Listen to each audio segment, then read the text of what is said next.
Today we are speaking with David Reaboi, national security expert, media analyst, and political commentator. Known as a right wing Twitter pugilist, David's work spans political warfare, influence. He's never backed down from controversy, and today we will explore the ideas that drive his work and spark debate. Welcome to Back in America, David. It's my pleasure to be with you. I want to understand who you are. I've read that you've got Hungarian Jewish ancestry.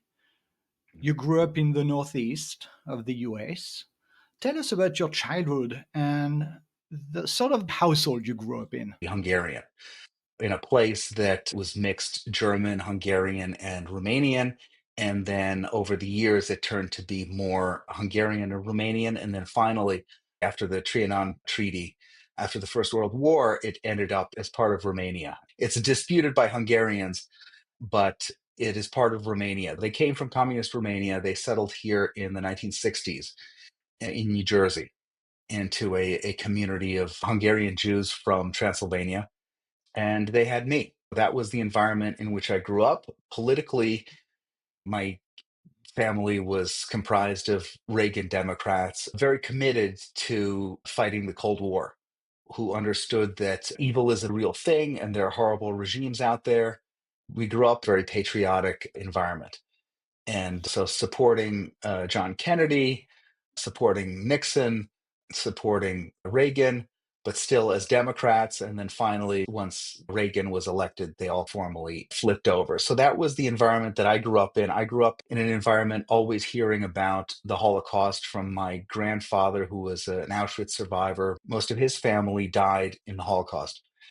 And so that was really an ever present thing. While my peers around me who were more American, many of them just didn't have that experience. I grew up fascinated by all of this, and it led me to study Marxism, Leninism, and totalitarian movements since I was a kid.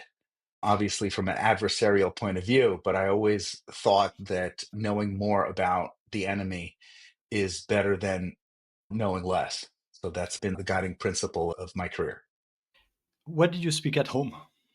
Hungarian and as time went on, as my grandparents got older and passed away, a combination of Hungarian and English.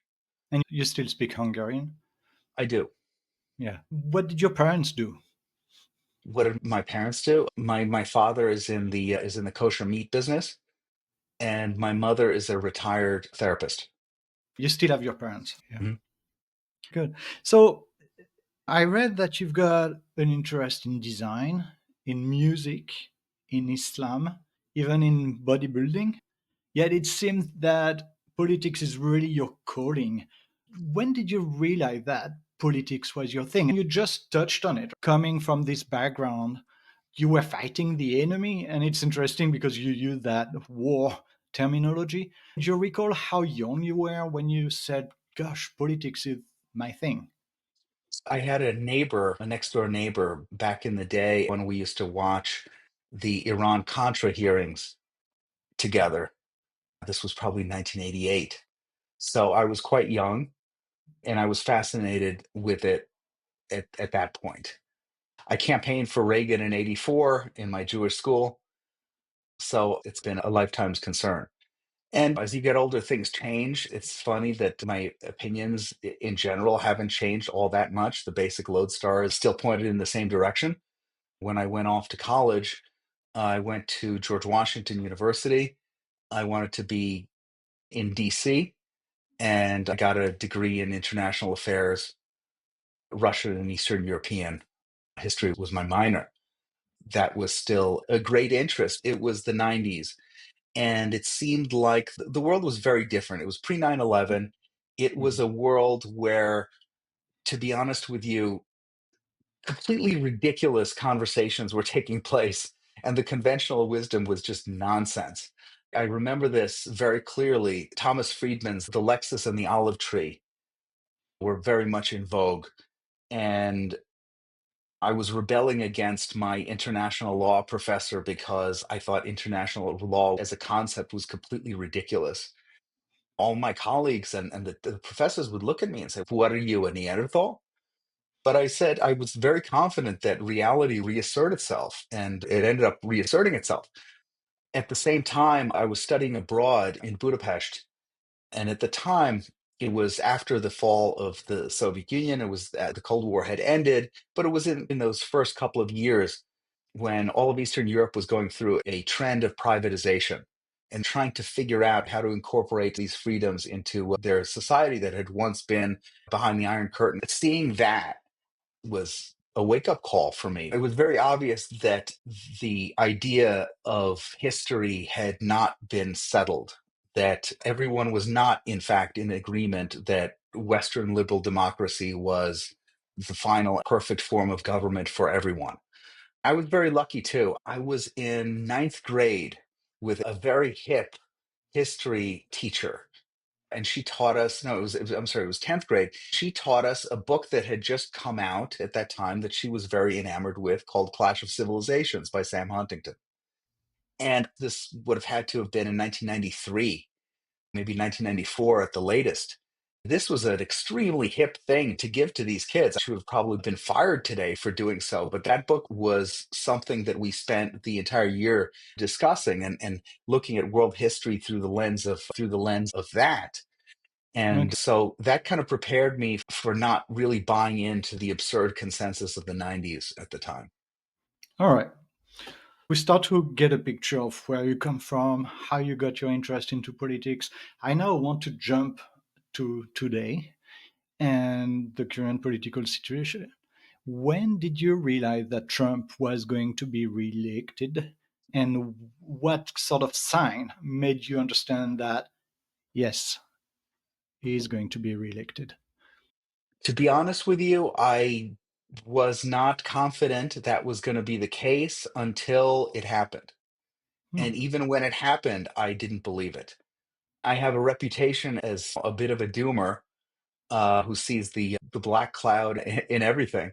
So The glass empty, right? I just assumed a friend of mine says, "I'm not a pessimist, I'm a realist." I just assumed that they wouldn't let him win. I assumed they would find as many ballots as they needed to find and do it that way. But to my great surprise, immense pleasure, I was wrong, and Trump did win.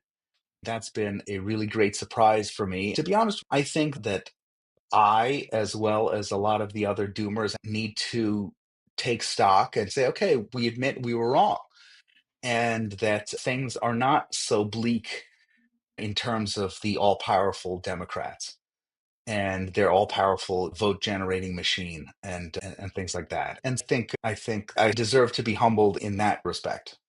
And I'm happy to be, considering that Trump won. And yet you haven't supported Trump in the past. I supported Trump very strongly from 2016 up until the primary. When I supported Ron DeSantis, I thought he was a better man for the job. The primary voters disagreed, but there was never a moment when I wouldn't support Trump in the general, for Okay. sure. Yeah. Okay.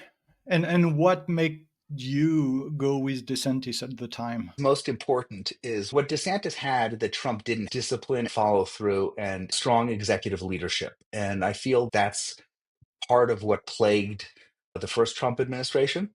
And I thought DeSantis could do a better job in that respect. I've always been ideologically right wing. And in DeSantis, I saw a kindred spirit. I saw someone who wouldn't be fooled by people telling him, oh no, this appointment is good or this particular policy is good. He has very strong opinions about these things himself. I like that he comes from strong right wing intellectual tradition. That was my rationale, being a Floridian and seeing firsthand what he did with COVID, but not just COVID. His whole approach to the use of executive power is exactly what I think America needs. So that's why I supported him. That So I think the easiest way to say it is that DeSantis rejects this idea of value neutral application of the law, for example. He understands at the end of the day, politics is there to reward your friends and to punish your enemies so that people will want to be your friend and not your enemy. In case after case, DeSantis was doing this. He was doing this with Disney. He was doing this with many other things. And he was just scoring win. He didn't take no for an answer. And his actions were so legally well thought out and that he would always end up winning in court. So it was a matter of preparation also. But at the end of the day, DeSantis was a rebuke to a kind of libertarian approach to politics that had, to my mind, done kind of terrible things to the right, which is to say that on a whole host of issues, we say, you know what? The state has no compelling interest in this issue. It's up to the people. I think DeSantis not that kind of guy. He understands that at the end of the day, the state absolutely has a compelling interest in things like the sexualization of educational materials and putting a stop to that. For example, when DeSantis took aim at Disney, Nikki Haley and even Donald Trump and everyone they couldn't understand what he was doing. And they said, wait a minute, Disney gives us so many jobs. Let them do what they want. And DeSantis said, no, we're going to make them pay a cost for doing what they're doing with the woke stuff, pushing the woke stuff on kids. Whereas every other Republican would have just said, you know what, we'll take big business's money and that's it. DeSantis I think he saw the bigger picture. All right. So you just spoke about the woke stuff, and I want to come back to that. But that brings me to um, a question I had when you speak about the national divorce. It comes to me as your vision is that America is so polarized that unity between the left and the right, or the Democrat and the Republican, is not possible. Do you see it leveraging away, or how do you see this conflict being resolved? I see it being resolved one way or the other in a kind of terrible way in which the United States collapses. I don't think it's going to happen tomorrow, next week, or next year, but nothing lasts forever. And all empires fall for the same reason. They're overstretched and encompass too many competing ideas about the nature of the good and the nature of justice, the most basic philosophical things.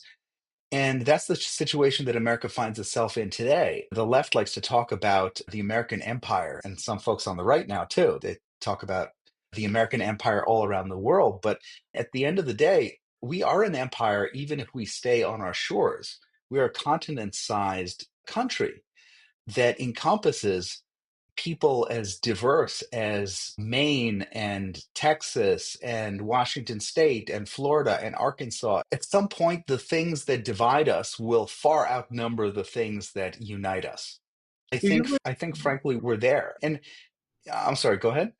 It struck me that, as you say, America is a big country. You've got a lot of people living in this country, and the fact that we don't all agree is okay. It's part of politics. The disagreement is so big that we cannot live together any longer. And I'm not sure that's true. Coming from France, looking at America, looking at the flag, looking at what unites this country, the Pledge of Allegiance, the fact that you've got so many people coming together from different horizons to make this America. Being American is something which is possible even if you were not born in America. Try to be German, try to be French, try to be Spanish if you weren't born Spanish. It's a totally different story. I still believe that, especially seeing America from my eyes of a European, I don't know if you're that divided in the end. I think the comparison is incorrect. The more apt comparison is not to compare the US with France, but to compare the US with Europe. Imagine the EU as a governing body, a unified Europe. See how that goes. That would be far more contentious. Yes, you absolutely have things that you would agree on, just like we do in the United States, but there are other things that are just unresolvable. And the founders of the United States knew this. Even with 13 original states, they understood this. The thing they figured out was federalism, which says the federal government can do these X number of things. Everything else is left up to the states because they understood that really where they were coming from was that most laws that, that the part of government that would interface most closely with the citizens of the United States would be their state governments, not their federal governments. Now, over the years, the idea of the federal government, specifically in the last 120, 140 years or so, ballooned with the rise of progressivism on purpose, with the express purpose of overriding the will of in these states.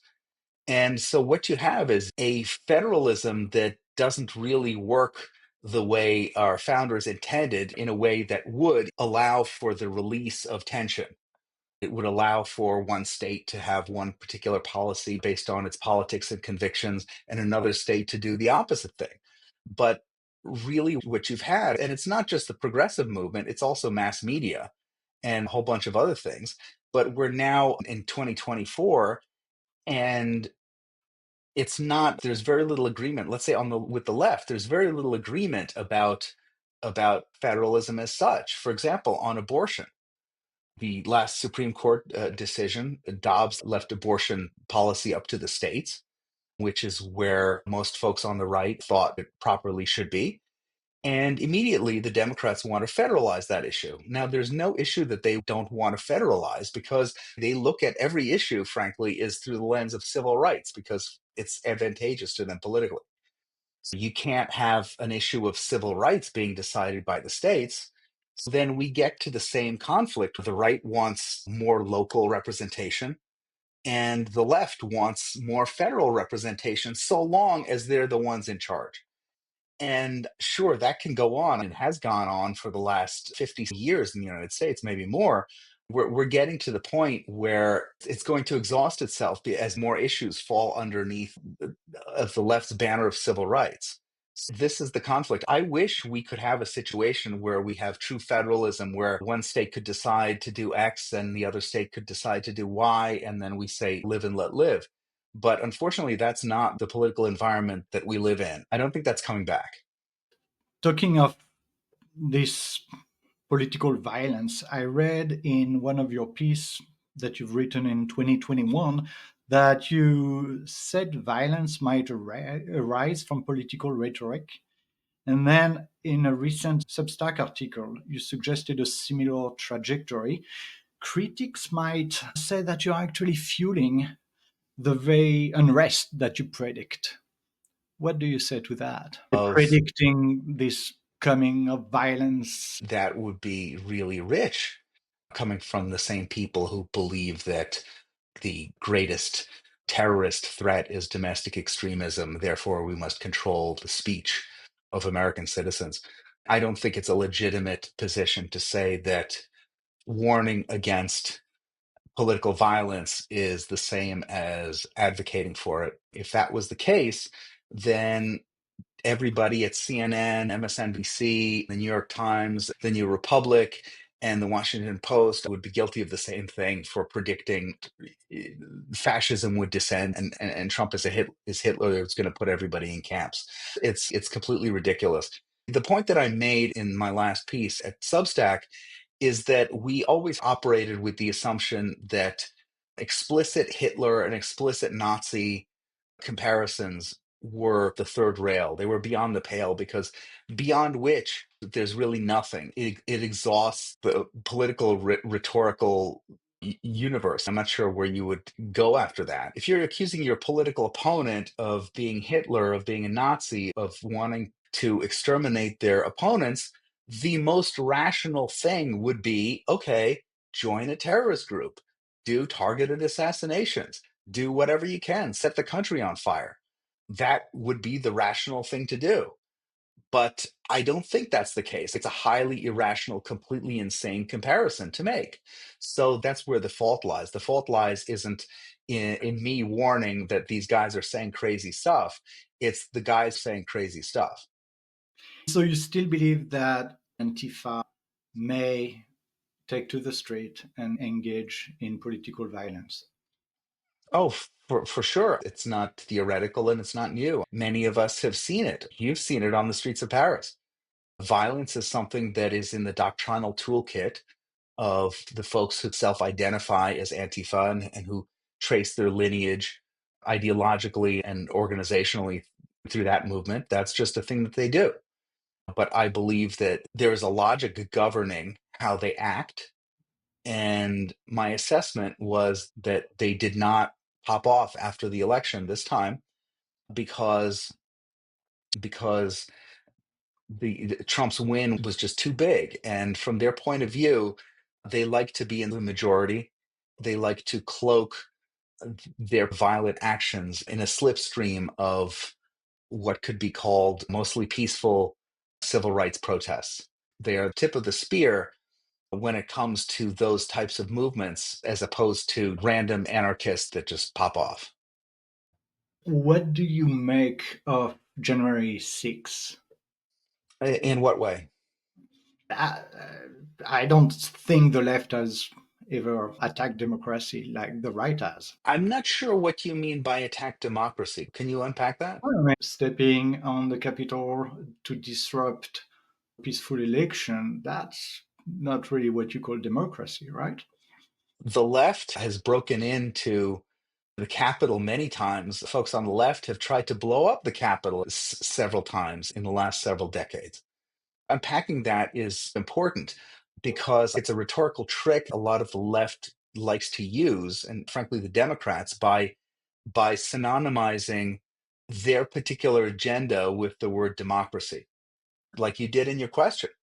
Did I think that January 6th was a stupid, ill-advised expression of impotent rage? Yes. Do I think that it was the worst thing in the world? No, of course not. I don't think it changed anything. I don't think it was in danger of changing anything. I don't think that anyone serious believes they would have taken over the United States or done anything that had any lasting or even medium term impact at all. It's basically a bunch of hooligans who are angry and did some mischief. Now, the people who are violent, I think, should be punished the way any violent protesters are punished. But in the case of January 6th, the law really has come down hard on many people who, frankly, did nothing wrong other than follow folks into a building and walk around. Those people have been hounded. They've lost their livelihoods. Many of them have had the weight of the Department of Justice thrown down on them. Many of them have lost their homes and their families. Some have lost their lives for not really doing a tenth of what some of the Antifa folks did in the summer of 2020. So if you have an equal application of the law, I'm all for it. It was only a few months before January 6th that an attorney was arrested for throwing a Molotov cocktail into a police car in New York City. Now, do I think that's a more serious offense than someone who was there on January 6th and didn't break through or break anything and just followed a crowd through the Capitol building? Of course I do. I think you'd be crazy not to. But that attorney got off. That attorney was well connected with the Obama administration and the Department of Justice and got off. You have many cases just like this. A lot of those people thought, stupidly as it turned out, they thought, hey, the left went crazy all through the summer. They burned down cities, they smashed stores, they did all kinds of violent stuff. They weren't punished, so why should we be? They did not account for the unequal application of the law.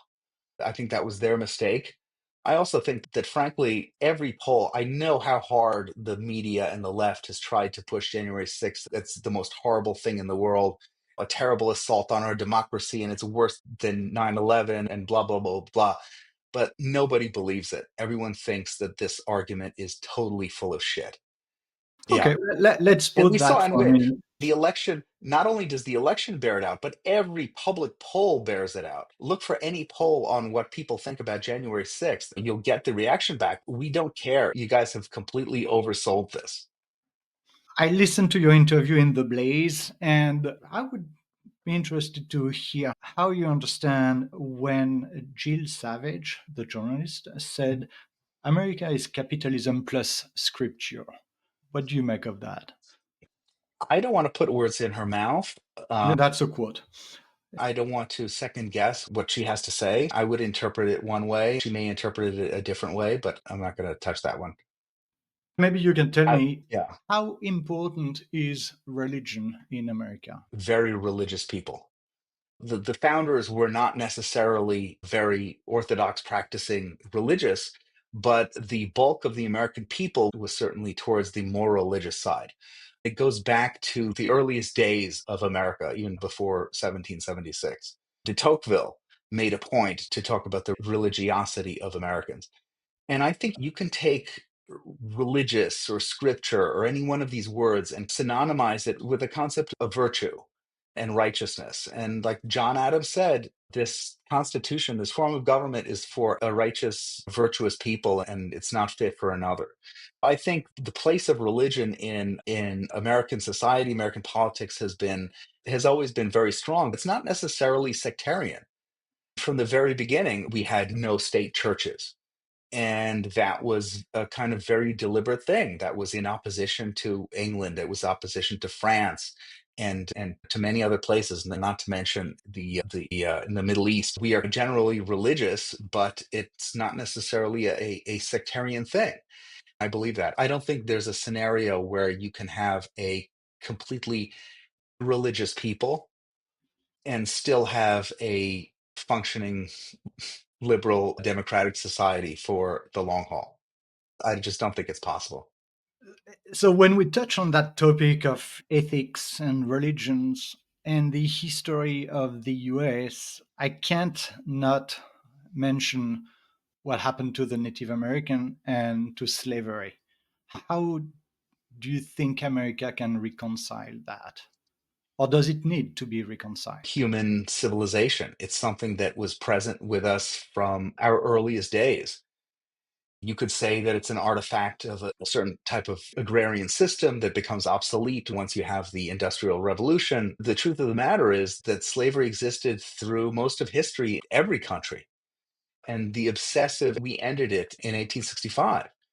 And the constant harping on it as if we still have slavery or as if slavery is a sin that this country can't wash away. It's a sin that every other country, every other civilization can seem to wash away, but the United States can't. Why? Because reasons.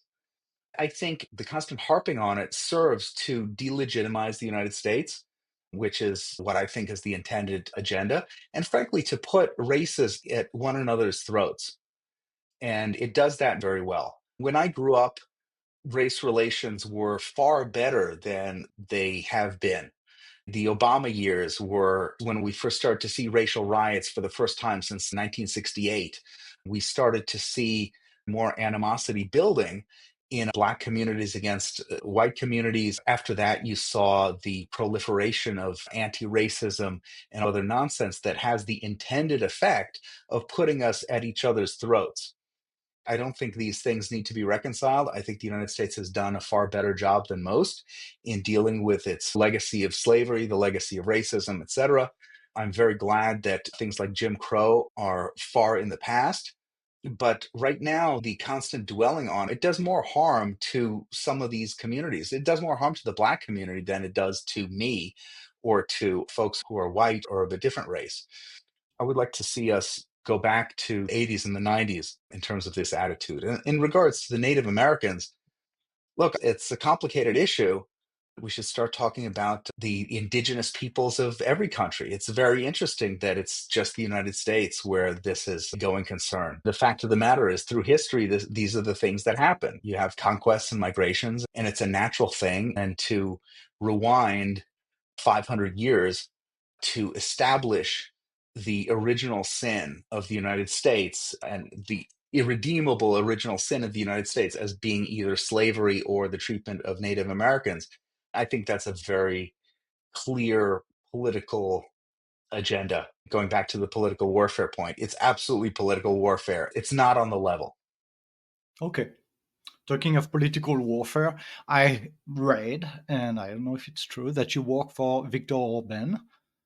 Did you work for Um, Viktor Orban? I represented the Hungarian government. You could say that it was for Yeah. Orbán, who was the prime minister, but I worked for the Hungarian government. Yes. And what did you do? I worked to give them some good press. And my job was to let American conservatives know about some of the things Hungary was doing that they would like.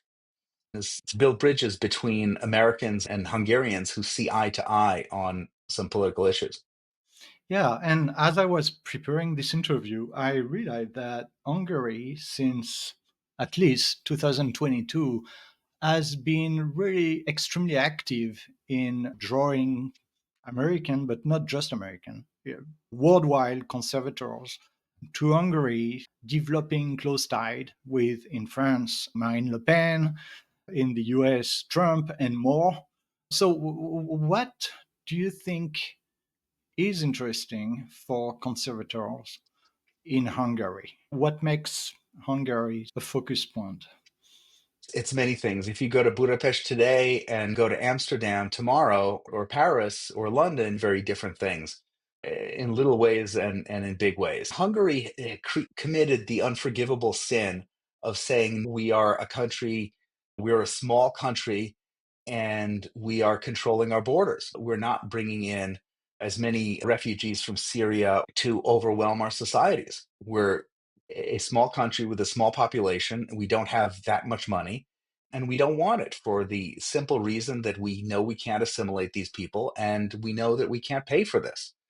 And I think they were right. And I think the main reason why many American conservatives look to Hungary and they like what they see. And consequently, when you visit Budapest, it's a safe city. A woman can go walking in the middle of the night in Budapest and not have to worry about horrible things happening to her. Frankly, migrant Middle Easterners, such as what happens in most of Western Europe. So Hungary is pushing back against this tide of homogenization throughout much of the West, specifically throughout the EU. Many American conservatives appreciate that. It's important for a distinct people to have their own space, their own country, to make their own laws. You saw this expressed in terms of Brexit and other places too. Sovereignty is very important. Hungary is taking the lead and has been very strong in asserting and trying to maintain its own sovereignty as a country that's not very powerful economically, militarily, or population wise. They're pushing back against a tremendous tide. And a lot of American conservatives appreciate that. Thank you. So I'm conscious of time, and I've got a few more questions I would like to ask you before, and Okay. I'm trying to debate which one. I would really love to have your take on Elon Musk as being a Trump. Elon Musk in general, or as an advisor to Trump? Well, Elon Musk and Okay. the role of big business Look, I in the think government. the role of big business, I don't think that's a coherent, I'm not sure if that's really an applicable question, because the role of big business, what does that mean? Within big business, you have people who are very ideologically globalist, left, George Soros types on one hand. On the other hand, you have people like Elon Musk who have completely different opinions about all of this. I think it's misleading. At the end of the day, it comes down to what people believe. But about Musk, I think he is an absolutely indispensable influence on Donald Trump, specifically when it comes to choosing some of the folks for cabinet, other appointees for his government. Because if there's one thing that Elon Musk knows how to do well, it's to find smart, competent people who will execute in his absence. He runs a number of companies, and the success of any one of those companies depends on having someone at the top who knows what they're doing and who has his trust and who, frankly, an intelligent, competent person who can manage these things. And I think, frankly, that Donald Trump has always had difficulty with that particular aspect of evaluating people. He's more apt to go and find someone who is good on TV. And a friend of mine said that Trump isn't staffing his administration, he is casting it, which is to say that someone looks and acts the part and he likes them, so he's going to pick them. And that person's ability to actually do the job well is a secondary consideration. And I think for Elon, as we've seen reported, the press has heard things about Elon pushing back on some of the cabinet possibilities. He'll sit down with someone, and in a few minutes, he'll take their temperature and understand if this person possesses some competence or intelligence. I think he's a tremendous asset at this point. And a further thing is, this is something that kind of goes beyond ideology. There was the old red Chinese saying is someone is either red or expert. So are they politically aligned or are they an expert? What you want is a red expert. You don't want one or the other. And depending on the job, if you only have one, you go with one or the other. Ideally, you want the combination of both. And hopefully that kind of person makes it through more often than the others. Finally, the question I always ask in this podcast is, Mhm. what is America to you? Oh my gosh, question. That's a very big question because, of course, there's an emotional component to it. There's a familial component, an intellectual one. It's hard to answer because the possible answers are just so great. Everything from America being the last hope of mankind to it being the great flowering of the great experiment in freedom that had never been tried before, and frankly has been more successful here than anywhere else. You have that on one hand, and of course, I've always been an American patriot and someone who has a great deal of reverence for the American founding. As such, the ways in which America falls short today of that founding and is definitely a concern. I think we're a great country. I think we're a great people. The American people are wonderful, not perfect by any means, but some of the best people that I would hope to find. And I always think about the Churchill quote, America is going to do the right thing after it exhausts all other options. And I think that that describes us perfectly. Thank you, David. Thank Um, you very much.